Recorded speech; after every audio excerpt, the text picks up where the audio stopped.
My wife texted me, I want a divorce. All communication through my lawyer. I replied, understood.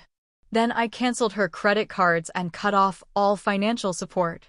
72 hours later, her lawyer was desperately calling me. Original post. I'm 42 years old and still processing all of this, but mostly I'm functioning on autopilot. I feel strangely calm. 3 days ago, a Tuesday afternoon, I was focused on my work spreadsheets when my phone rang. It was Lucia, my wife of 39 years. The message was short and brutal. David, I want a divorce. Please direct all future communication through my lawyer, Mr. Herrera. I will send you his contact information shortly. 15 years of marriage ended by text message. Without warning. We had dinner together the night before. Talked about plans for the weekend. Everything seemed normal. Nothing anticipated this. I stared at the message for maybe 5 minutes. Shock, pain, anger, all of it boiled inside, but on the surface, an icy calm appeared. She set the conditions. Only lawyers. Fine. My response. Understood. Then logic kicked in. If everything was going through legal channels, that meant the informal agreements of the marriage were immediately void. We had always kept our main finances separate for daily expenses. I learned that lesson from my parents' chaotic divorce. She had her personal account, I had mine, but Lucia had additional cards on my accounts, not as a joint holder, but as an authorized user, something I had allowed. I went into the bank app. Click. Cards canceled. User no longer authorized. Done. The monthly payment I transferred to her personal account for her own expenses was also canceled. I logged into my bank and deleted the recurring transfer, effective immediately. Shared subscriptions like Netflix and Prime were in my name. I logged out of all devices. Changed all passwords. If she wants to watch series, let her pay for them. The car she drives is leased in my name. My insurance covers it. I didn't cancel the insurance immediately. It would be a risk for everyone on the road, but I made a note to discuss the transfer of the contract with my lawyer as soon as possible. The gas card linked to a now-canceled credit card is useless. It all took me maybe 30 minutes. It wasn't revenge. It was accepting the new reality that she herself imposed. She drew the line. Only lawyers. Perfect. Lawyers work with formal agreements, not assumptions based on a marriage she had just ended. An hour later, I received an email with Mr. Herrera's contact information. I immediately forwarded it to Ms. Martinez, a divorce lawyer highly recommended by a colleague. I emailed her explaining that I had received a message demanding a divorce and exclusive communication through lawyers, and that I had complied. I asked for immediate advice on the next steps, asset protection, and her fee. I finished my work project and went home. The house was empty. She must have packed her things while I was gone. I slept well, surprisingly. Fast forward 72 hours later. Friday afternoon. Call from an unknown number. I had a hunch. David, last name omitted, said an impatient voice. Speaking, I replied. I'm Mr. Herrera. I represent Lucia, last name omitted. My client is facing some difficulties. I understand, I said neutrally. Her cards have been declined. Funds were cut off abruptly. This is very irregular, Mr. David, last name omitted. Financial status is generally maintained during a separation. Mr. Herrera, I replied calmly. My wife texted me on Tuesday asking for a divorce and stating that all communication should be done through you. I acknowledged it and acted accordingly. The informal financial agreement ceased. Any future need for financial support must be handled legally through you and my lawyer, Ms. Martinez, whom I am hiring. Pause. Sound of papers shuffling. She needs funds now. Basic things. Accommodation. Accommodation? I repeated with genuine surprise. Where she isn't relevant, he replied, his voice now colder. You acted in bad faith by cutting off her access without notice. Mr. Herrera, I replied calmly, My wife unilaterally ended our marriage by text message. It was she who imposed the rule of communicating only through lawyers. She herself ended the status quo of trust and communication. Financial support will be decided legally, not through desperate calls about declined cards. Furthermore, she was not the primary holder of those accounts. Long pause. My client requests emergency financial assistance, he said stiffly. She's within her rights, I replied. Submit the request directly to my lawyer, Ms. Martinez. You have her information, correct? Yes, he replied curtly. Excellent. Conversation concluded, as per my wife's directive. Have a good day. He hung up. My heart was pounding. The adrenaline was starting to rise, but I also felt validation. She wanted a cold, legal process. Well, that's exactly what she'll get. I waited for Ms. Martinez's call.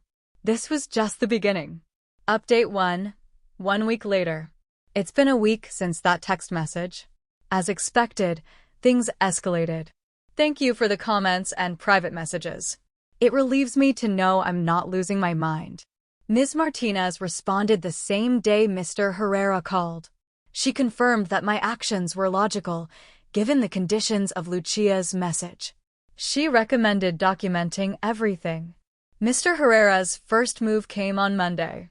A formal request for temporary emergency alimony plus exclusive use of the marital home, which she had already left.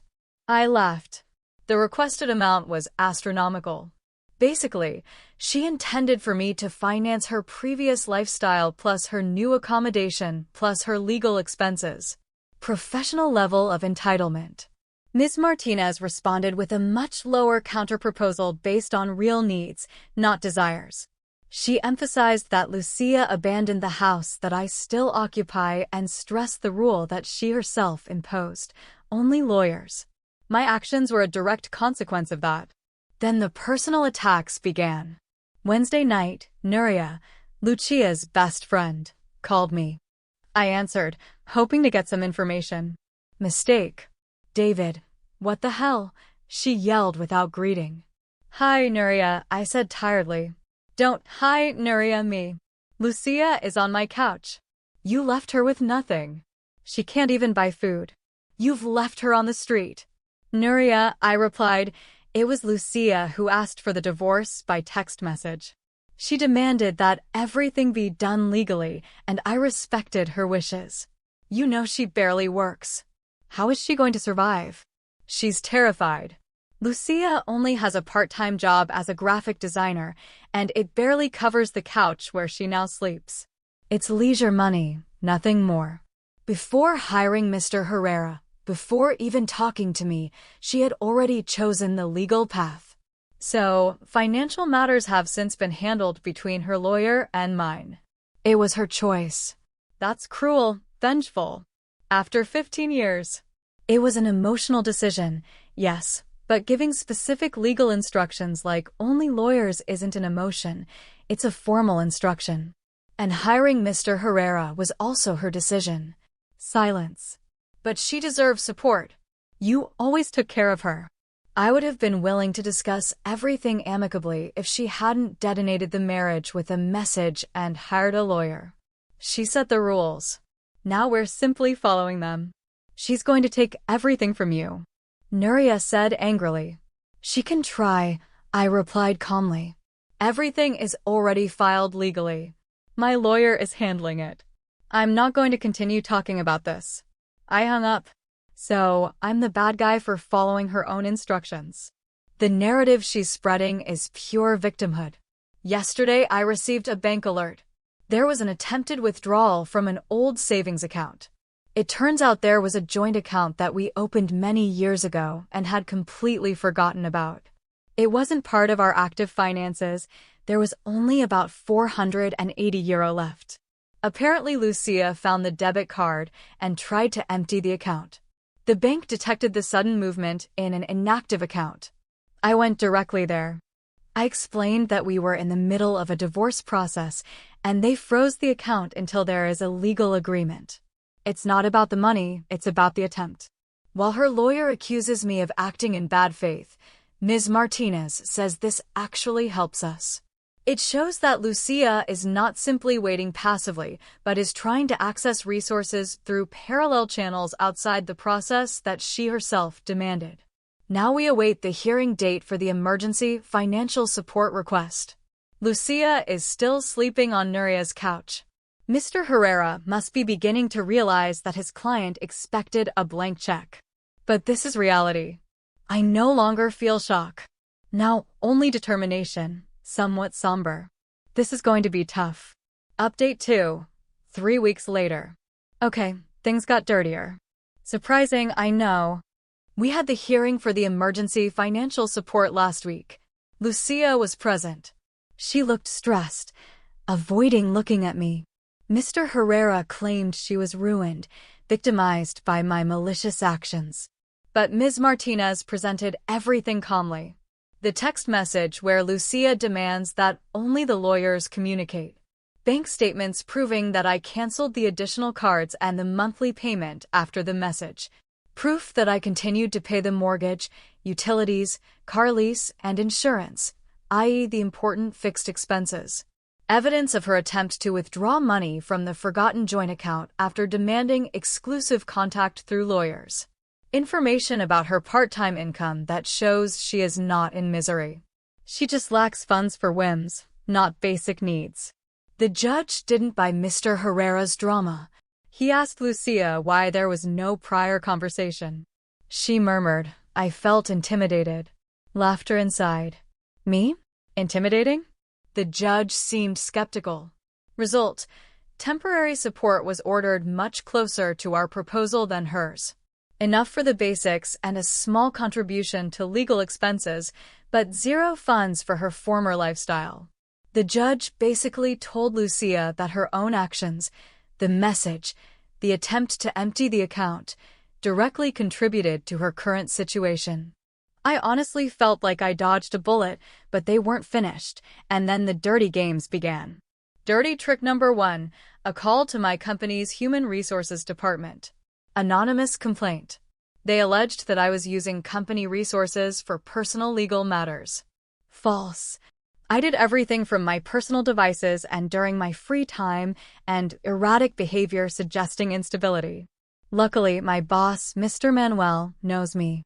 The complaint was vague. HR reviewed the records. They found nothing. We had a quick chat. I calmly explained the basics. The complaint was dismissed. It was a clear attempt to sabotage my job. Very low. Ms. Martinez noted it. Difficult to prove the anonymous origin, but it contributes to the pattern. Dirty trick number 2, Teresa, Lucia's mother, called me in tears with accusations. How could you do this to her? She's going through a terrible time. The judge was unfair. Give her more money. Think of all the years she gave you. My response was the same. Lucia chose this path. The lawyers handle the finances as she requested. I can't discuss it with you. She called me heartless and hung up. Constant emotional manipulation. They really believed I would keep paying forever. My response: maintain logic under fire. Their tactics only clarified the situation. Reacting wasn't enough. I needed to proactively secure my legal position and close all possible avenues for manipulation. Everything by the book. The car, Ms. Martinez sent a letter to Mr. Herrera. The temporary support had already been established. Lucia should take care of the car, assume the lease if she qualified, or return it. I stopped payments from the next cycle. The insurance that I still maintained would be canceled at the same time in 30 days. Now it was her responsibility within the legal framework. The house, we requested formal exclusive use since she had left. The judge did not grant it. We started the appraisal process for the sale. The option to buy my share was unlikely given her financial state. The goal was to establish clear legal control, division of assets, and press for an immediate full financial disclosure. We suspected she was hiding assets. It was time for transparency by legal mandate. Hiding things in court is a serious problem. We documented the harassment. Every manipulative call, the complaint at work, dates, Times summary. Ms. Martinez said this pattern of bad faith influences the final agreement, even legal costs. It wasn't about revenge. It was a methodical management of the situation within the legal limits she herself imposed, especially now that they were resorting to dirty tactics. The work complaint crossed a line. A firm, legal, and decisive response was needed. Yesterday, Lucia wrote to me directly, breaking her own rule. David, you can't take my car away. How am I supposed to get around? I took a screenshot and sent it to Ms. Martinez. My reply was, Lucia, according to your own instructions, all communication must be done legally. Contact Mr. Herrera. Silence. Final update. 6 months later. 7 months have passed since that message. The divorce was finalized last month. It feels like a lifetime ago. The last few months were a legal trench war. Mr. Herrera delayed. Lucia played the victim, rejected reasonable offers. The car was a big battle. She couldn't qualify to assume the lease. She refused to return it. Mr. Herrera argued that she needed it. Ms. Martinez responded, the temporary support already covers basic transportation. The deadline expired. We informed the rental company, Rent Group, that I would not continue paying. She was not authorized as a driver. The car was repossessed in front of Nuria's house. Frantic calls from Nuria, calls from Lucia's mother. Ignored, all forwarded to Ms. Martinez. Lucia was furious, but legally trapped by the consequences of her own inaction. The house was granted an exclusive use order in my favor. We sold it quickly. The money was held in a judicial escrow account pending division. Lucia fought to get more, claiming economic disadvantage. During the financial discovery process, the surprise came. Lucia had to reveal that she had a separate savings account with contributions from her parents over the years and some inherited shares that she had forgotten about. It wasn't a fortune, but more than the €480 in the dormant joint account. Mr. Herrera claimed they were separate assets, but Ms. Martinez demonstrated that there was a mixing of marital funds, which allowed them to be classified as marital property. The anonymous complaint to work, without direct evidence, generated no legal consequences. But the judge noted the timing and nature of the accusation and added it to the pattern of bad faith shown by Lucia. The final agreement was closed just before the contentious trial. The judge had shown impatience with Lucia's tactics during the previous conversations. She faced a possible worse outcome, even the obligation to pay my fees. Lucia agreed. Division of assets. The house and its profits were divided almost 50-50, although with a slight advantage in my favor due to the hidden assets that she had not declared. The inherited shares were divided as marital property. She kept her small personal savings. Alimony limited to 2 years. Rehabilitative alimony far below what she demanded, enough to help her transition but not to maintain her former lifestyle, conditioned on her making real efforts to be self-sufficient. Legal expenses, each paid their own. For me, it was a victory. I avoided having to fight to force her to pay mine. After all, Lucia now lives in a small apartment. She works more, constantly complains about money. I heard indirectly that Nuria distanced herself from her when Lucia became a burden. Her parents are probably still helping her. Regret? Apologies? Zero. She still seems baffled that I didn't want to continue financing her life after all. Her sense of entitlement is deep. She truly believed she deserved her lifestyle regardless of me. It was a tough, expensive, stressful 7 months, but I'm fine. Better, in fact. Closing that chapter gave me peace. I kept my job, my integrity, a fair division of assets, and learned how to handle a crisis strategically. I went back to the gym. I go out with friends that Lucia never liked. I enjoy my quiet home. No Hollywood revenge, just legal perseverance and the natural consequences of her decisions. She asked for formality and legality, and she got them, along with all the cold financial reality. And that, honestly, is enough satisfaction. Thanks for the space to vent. It's been a great help. Time to move on. Reply to comments. Final. I've read all the comments, the good and the bad. And I'll be honest, I didn't expect so much judgment. I didn't expect to be called cold, calculating, vengeful. Some said that I was glad to see her fall, others that I enjoyed watching her run out of money. And you know what?